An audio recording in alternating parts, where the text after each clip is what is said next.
Good afternoon. This is Mr. Schweitzer, and this is a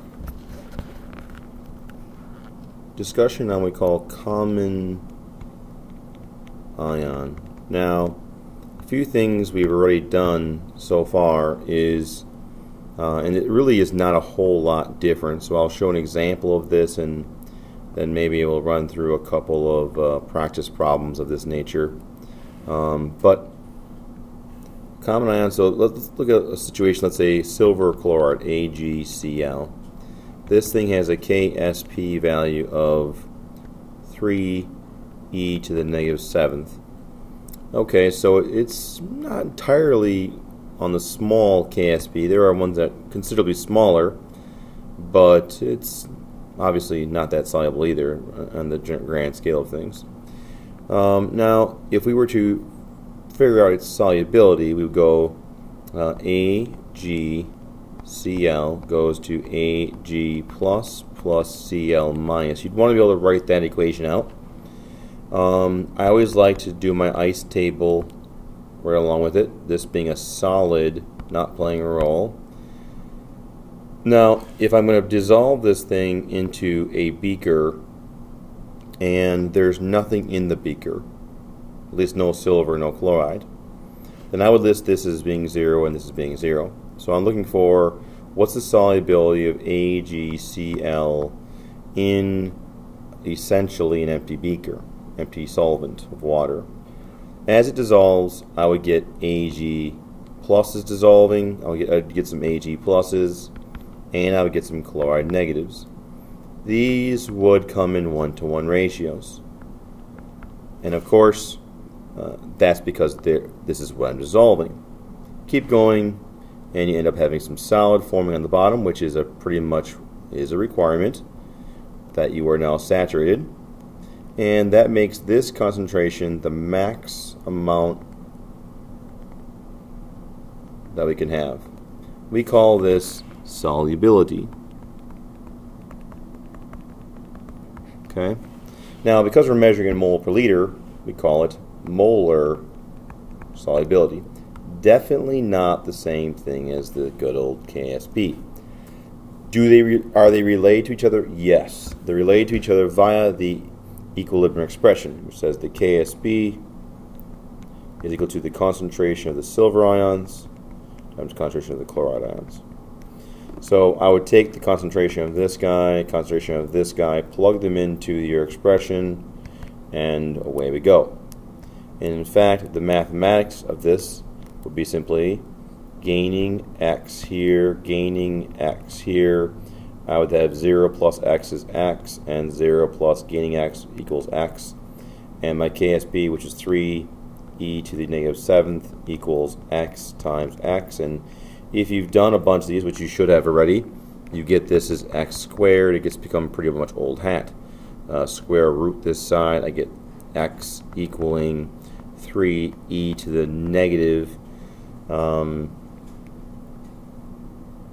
we go, negative 6th. I think that's what this could be. Actually, no. That's scratch that. Square root of this guy. I don't have a calculator with me, so go ahead. You can calculate your own actual x value. All right. So next up, this whole idea of common ion. Okay. So what if we have a beaker that already contains some amount of ions in it? Okay. This might say, okay, that inside this beaker contains a 0.1 molar sodium chloride solution. Now, 0.1, doing the math in this thing, x ends up being really small. And if you have a calculator, you can, two numbers multiplied together equal this. So this is pretty small. Alright, so 0.1 is massively large relative to this, how much normally would be fitting into this solution. So I got, chlorides, and for chloride, I have lots of chlorides, and the NAs are in there too. I'm just going to draw them as a positive. They're there, but they're not affecting us mathematically. Alright, I have 5 positives. We'll add another chloride to match it up. Alright, now my positive negative balance, which is always good. Alright, so the question is like, okay, now under this new solution, what is my molar solubility? We could figure out the molar solubility when there was nothing in it. What's the molar solubility when there's something in it? So now, again, I'm going to dissolve AgCl. How much will dissolve? Well, you should think that because there's already some stuff there, it should be considerably less. I mean, I often think of this as maybe like a parking lot, and how many cars fit in a parking lot? Well, X number of cars fit in the parking lot, but now if for some reason there's some construction, or maybe there's a carnival, or there's a flea market, some of the parking spots are used up. Now there's less spots available. So in this case, we have to do the math on this. We say, okay, AgCl comes from Ag plus Cl minus. Initial stoichiometric ratio end, not playing a role. Now, there's no silver in here right now, but there is 0.1 molar chloride ions. Again, that would be 0.1 for this and 0.1 for that. A little bit of stoichiometry there. So, in this case, my KSP equals the concentration of my silver ions times the concentration of my chloride ions. And together, these two values cannot exceed that. And initially, as I was a student looking at this stuff, I thought, well, jeepers, criminies, this thing is 0.1. Before I even start, that's way bigger than the KSP of 3e to the negative 7th, which is correct. But we're not adding here. So I always kind of thought, okay, how can this be? This is already bigger than that. Shouldn't we get precipitation already? The answer is no, because we're multiplying. And therefore, if this number is 1, for sure would be way over, but it has to be a number smaller than 1. In fact, to hit this very tiny number, this value needs to be very tiny, very, very small. So the amount of silver chloride that can fit in here is even infinitesimally smaller. What is it? Okay, well, we're gonna gain some. It's just not going to be much. And of course, I will gain some silvers. So I'll gain a silver in here, an Ag+, and I'll gain another chloride to some extent, but not that much. How much more would I need to gain so that my two concentrations, when multiplied together, equal my KSP? Now, let's do the math here on this, then we'll revisit this thing. It's just in theory. This is going to be X, and this is going to be 0.1 plus X, okay? Now, because there's two ways you could solve this. This guy here is your equilibrium concentrations. They get plugged into your expression. So 3e to the negative 7th, which is your KSP, equals X, which is silver is X, and then times, 0.1 plus X. Of course, we have an addition here, so I'll put parentheses there. Now, mathematically, most kids in algebra could solve this equation. You distribute the x, we get an x squared component plus a 0.1x, and then if I subtract this guy over, 3e to the negative 7th equals 0, and you have yourself a quadratic formula. This is your A component, is 1. Your B component is 0.1, and your C component's here. Most students that I work with would use your calculator, quad solver for your calculator, and they'd plug the A, B, and C components in, and they can get an answer pretty easily.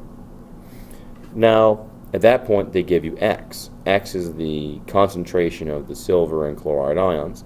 Of course, the chloride ion would be X plus 0.1, and it ends up being very small to the point where it's like 0.1, and then there's several zeros before we get a value. Essentially, this is 0.1. Not a whole lot different than 0.1. And in fact, I often tell kids that we really, scale-wise, for our human lives in this class, we really can't do much beyond the 4th, 1,000th, okay? So anything that takes place beyond that is really difficult, especially when mixed amongst a large number like 0.1. Here's the alternate version. Okay, the AP test is not going to expect you to do a quadratic formula. Okay, they will not ask you to do a quadratic formula. So what we do is we take this 0.1 plus x, because the KSB is 3 times 10 to the negative 7th, or it needs to be small, and essentially the KSP needs to be smaller. Okay, it needs to be -4th or smaller. And again, my rationale, which might be different than someone else's, is that essentially we're not going to be able to measure a difference beyond that point. We could if we had a better tool, but we don't generally have that tool. So -4th or smaller, and we would be, you know, at that point too small to recognize. Other explanations of why this is okay is what we do with what's called percent difference. I calculate x this way, I calculate x by the shortcut I'm about to give you, and we want to keep our difference really small. And if the difference is small enough, then we're okay with it. And if the k is this or smaller, then we qualify. Pretty easy to calculate it this way. Even if you're not familiar with the quad form, and then or on your calculator, it's really simple. So either way, how does this work? So essentially, my at equilibrium, I'm just going to redraw this thing here. I have okay, dash x and then 0.1 plus x, and we're essentially going to say this number being so small, essentially this is 0.1. Every time we're doing this, this is the way it is. Okay, so the KSB now equals 3.7. Not 3.7 is 3e to the negative 7th equals, okay. Concentration of my silver ions is x. Concentration of my chloride ions is 0.1. Now solving for x is just a much easier option. Divide out by the 0.1, and x equals 3e to the negative 6th. And this morning we did this in class, and we got an answer of, well, one kid just told me 3 off his calculator, but other kid told me 2.99e to the negative 6th. So there was a small difference of 0.000003, 1, 2, 3, 4, 5, 6, or 0.000029. So there was a percent difference here of 0.000001 divided by 0.000003 times 100, and you can calculate your percentage. Pretty small. Okay, so there is a math problem here, and these math problems end up being the same every single time, and every single common ion problem is very similar to this. It's just more maybe a matter of practicing it a couple times and then recognizing when you need to use it. Okay, but here I think there is a bigger picture, and that picture will become more and more evident as we move along through maybe 1 or 2 more topics in this class, on this chapter, is that the KSP represents the total multiplication of the silver ions times the chloride ions. And in this example, we had some chloride ions come from one location, and we had some silvers coming from a separate location. Okay, one came from one individual, I guess one came from somewhere else. Okay, different person. So these two things do not need to be locked. They can come from totally separate spots. In that case, if I'm dissolving silver chloride into a beaker, you'd expect the silver ions and the chloride ions to be locked proportionally, because this is the formula. But if I have a beaker and I'm dumping in silver ions from one location, maybe AgNO3 per se, and I'm dropping in, let's say, chloride, sodium chloride, into a different location, let's say sodium chloride, when I get them in there, now granted there will be some nitrates floating around, there'll be some chlorides floating around, but there will also, well, sodiums, these guys, the sodium and the nitrate will be spectators. at this point. So the silver ions and the chloride ions will be in there if the concentration of these guys happens together to exceed the KSP.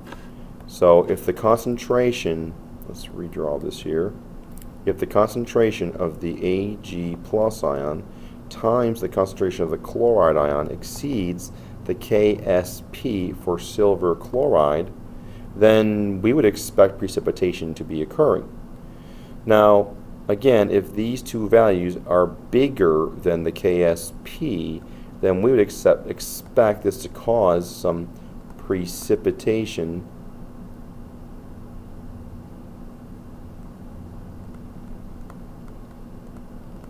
Okay. Now, again, how do we get that? Well, we could have a whole bunch of silver and just a squeak of chloride. Or in the example we just did, we have a whole bunch of chloride, just a squeak of silver. It doesn't matter. This is what we could have to equal our KSP. Or we could have some amount of each. So this is a bit of a teeter-totter here. I often think of this as a teeter-totter, where I could have lots of one and a little bit of the other, or I could have lots of the other and a little bit of, one, or I could have some combination between the two, and still reach a maxed solution. Okay, I don't necessarily have to have the same quantities. In fact, very often we don't. Okay, and that is an important concept that will be becoming more and more important. Thank you.